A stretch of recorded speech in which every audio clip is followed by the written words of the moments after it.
my god, good morning you guys. This is Preeti. Welcome to my channel.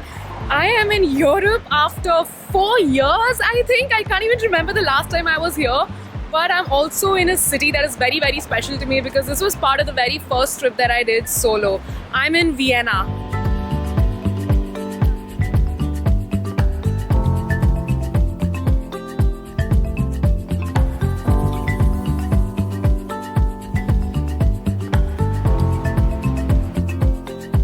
So Europe is an expensive continent to travel. It always has been, like even before the pandemic. But right now, with flight prices being what they are, fuel prices being what they are, I had to pay like a pretty penny just to get here. But that said, I do want to navigate this whole thing in a budget manner because of course we all want to get the bang for our buck. Also, since this is my second time in Vienna, I'm not going to be going to the museums like Schönbrunn and Hofburg and all, which generally would be slightly expensive given that they have entrance fees and stuff. So I'm going to be doing a few things that I didn't get to do the last time I was here, and I'm also going to be sharing ways to do it in a budget. So right now I'm walking to the city center area where it's basically a meeting point for a free walking tour, which I absolutely love doing. Like I feel like it's a really nice way to familiarize yourself with the city, get the lay of the land, actually understand what the major sites are, get an insight into the history and culture of the city as well. And it also helps if you want to kind of go back, at some point. So just in a sense to kind of familiarize yourself with the place, I would genuinely recommend one. Plus they're free, but they operate on a tip basis. So if you like the tour, then you can be generous.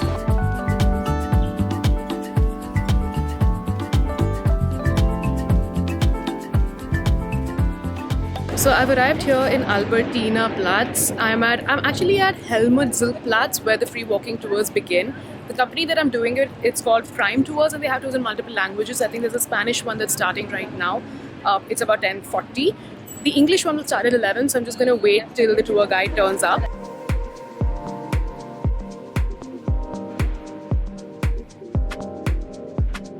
So everything is fairly walkable if you're staying in the inner Stadt, which is the city center area. Otherwise, everything is pretty well connected by trams and trains as well. And there's a common card that you can use for this called the Vienna City Pass. I think it's 18 euros for a day. I have to still pick mine up, so I will confirm that. But taking that would make sense if you're going to be traveling quite a bit within the city area. The tour starts at Albertina Square by the Monument Against War and Fascism. It's very informative and basically condenses 2000 years of history into 2 hours. We stopped at some pretty important heritage spots, including the Imperial Palace, Kartnerstrasse, and all the while hearing stories about the World Wars and Austria's history.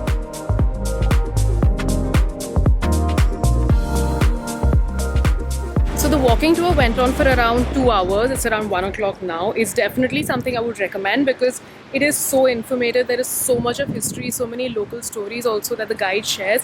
It's amazing. And these are usually tip-based. I know that makes it sound optional, but ideally because this is the guy's only earning, it is highly recommended that you tip. Anywhere between 8 to 15 euros is considered okay. If you're feeling generous, then go for more.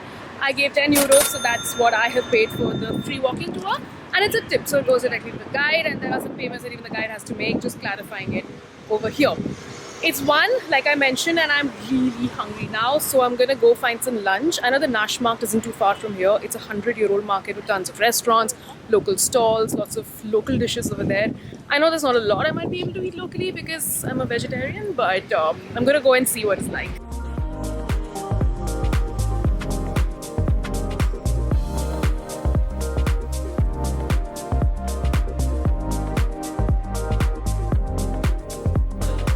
Summertime in Europe can be pretty brutal. Like it's quite hot, and this coming from someone who lives in a tropical country means it's genuinely really hot. So pack light, pack dresses, pack shorts, pack easy tops, and in case the weather decides to get tricky and a little chilly in the evening, I think a light jacket should suffice. But I genuinely feel in the summer months it's really not going to be a problem.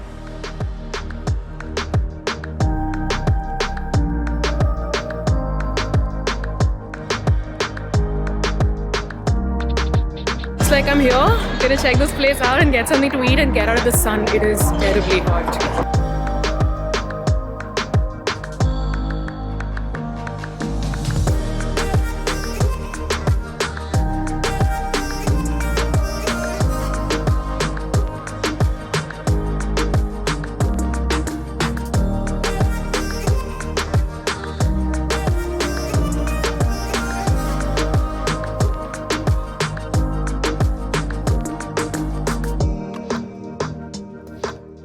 So Nashmark basically has so many of these restaurants that serve local traditional Austrian food as well as food from like Turkey. There are these stalls selling all of these curry powders and all. Like it smelled very homely at the time when I was walking past.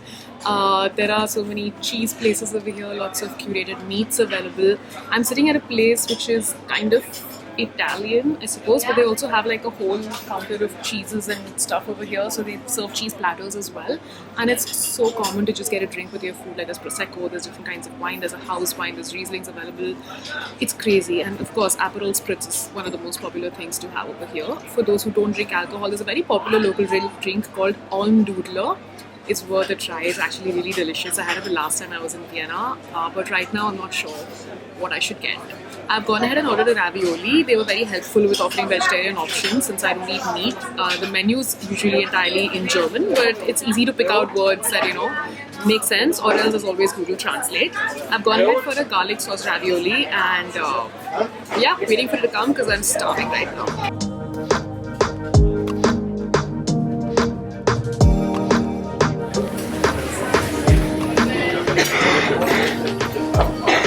This is so good. This is so delicious. I mean, they don't do pasta the way they do it here in Europe. This is amazing. So lunch cost me 1680 euros, which is a little on the mid-range side. It's not budget, but it's not expensive either. I know, surprising, because 1680 when you convert it into INR really adds up, and you wouldn't be expecting to pay that much for a meal. But if you're in a country that is on the euro, you can expect to be paying this much for a mid-range meal.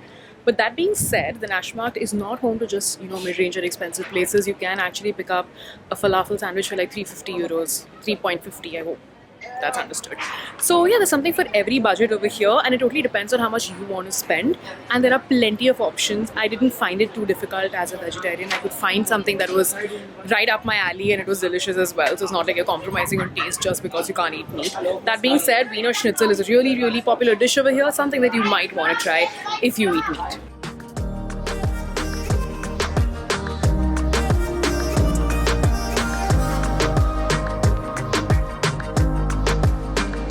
So there are different kinds of travel cards that you can take. There's a 24-hour card, there's a 48 card, and there's a 72-hour card. The 24-hour card costs 8 euros. It's 14 euros for the 48-hour and 17 euros for the 72-hour, which actually makes a lot of sense to just take the 72-hour card if you're here for at least 3 days. But the thing is, my days are so split. It's like it's valid for exactly 72 hours from the time you validate it. So I've just gone ahead and I've taken the 24-hour card because I know I'm not going to be in Vienna tomorrow. I'm planning to do a day trip out, and then day after I may be meeting a friend, and then I have a wedding, and then I might be exploring Vienna again. So it's not like a continuous 72 hours, which is why it just made more sense for me to take the 24-hour card. But if you're here for at least 2 days, then the 48-hour card would definitely make sense. And if you're here for longer than that, then definitely take the 72-hour card. These transport cards are valid across like trains, trams, buses, so you can use it wherever.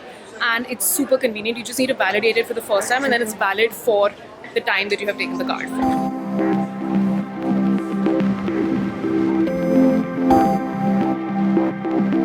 So I'm headed to Hundertwasser village, which is basically named after the artist and the architect. It's a compound of really quirky, colorful buildings, and the architecture is really insane. I remember I had come here the last time I was here, which is 4 years ago, but didn't have a lot of time to really, explore the place.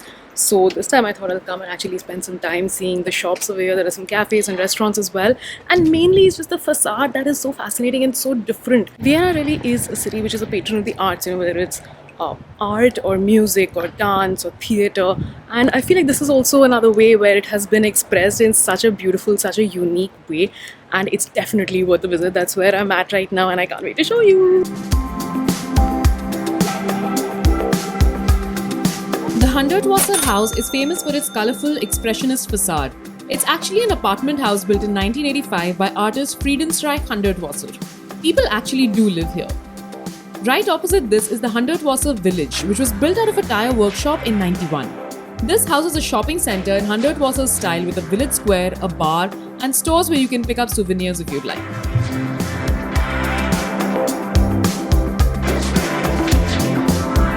It's already 5 o'clock. I don't know where the day has gone and how time has flown. All of a sudden, it's like I have already walked some 15,000 steps, and it's just, I don't even know how fast time has gone. But anyway, I'm actually going to a cafe now. The coffee culture in Vienna is huge. Like there are so many cafes, so many of them have this whole history, you know, like where artists, musicians, people used to actually go and work out of there. They've got memories over there. That's why there's a whole culture around cafes over here. The coffee is supposed to be amazing, and of course, it's always coffee and cake here in Vienna. That's actually a pretty standard breakfast, but that's also something you can just do during the day. So I've come here to Cafe Central. That's where I'm going right now to get myself something sweet, because Vienna is really famous for its sweets, and also maybe get some coffee or something.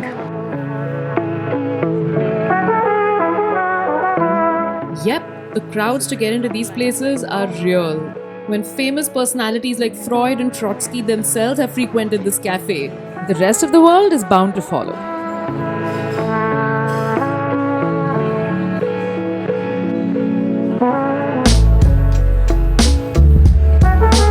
I ordered a couple of their specialties, a large mocha with whipped cream and the Cafe Central chocolate cake. How good does this look? No, really, just look at that oozy, gooey, chocolatey goodness. So good.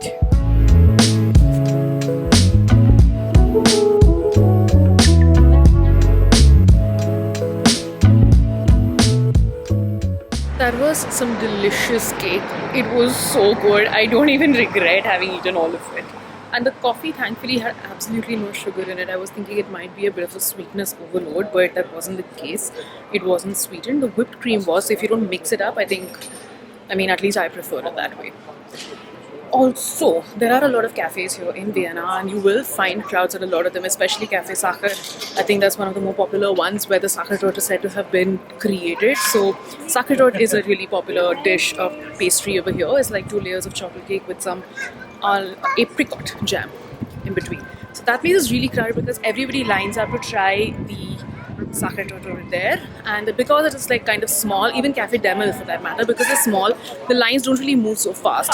The good thing with Cafe Central is that it's big. There are plenty of tables, and even though there's a line, it's fast moving. So that's just something to keep in mind, because the desserts and the coffee are pretty amazing, and it is also an iconic cafe because of how it is made, like the interiors and the building that it's in. Really important to the heritage of the city as well. So definitely want to check out. It's not cheap. 1630, that was my bill, including tip, and tipping is considered kind of mandatory here. Like, you have to tip in a city like Vienna. So just keep that in mind whenever you eat outside. You might want to leave about 10%. That's the standard rate.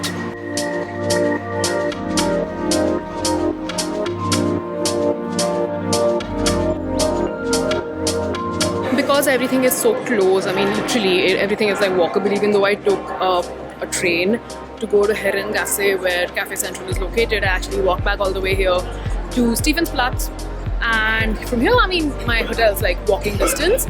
But that pretty much wraps up my day. It is actually 6:40, even though it's like bright and sunny. The sun sets pretty late, around 8:45, 9, which also gives me like a good amount of time to really chill over here and just see what I want to do. But yeah, I hope this video has given you like an understanding of how much it will cost to spend a day in Vienna. I still have a few more days here, and I will be bringing more videos. But for now, I'm going to sign off on this one. So if you like this video, hit like, comment on the video, share it with your friends, subscribe to my channel. And yeah, spread the word, man. I could really use it. I'm still in Europe for roughly a month. There's lots coming from here. For now, this is Preeti signing off. Bye.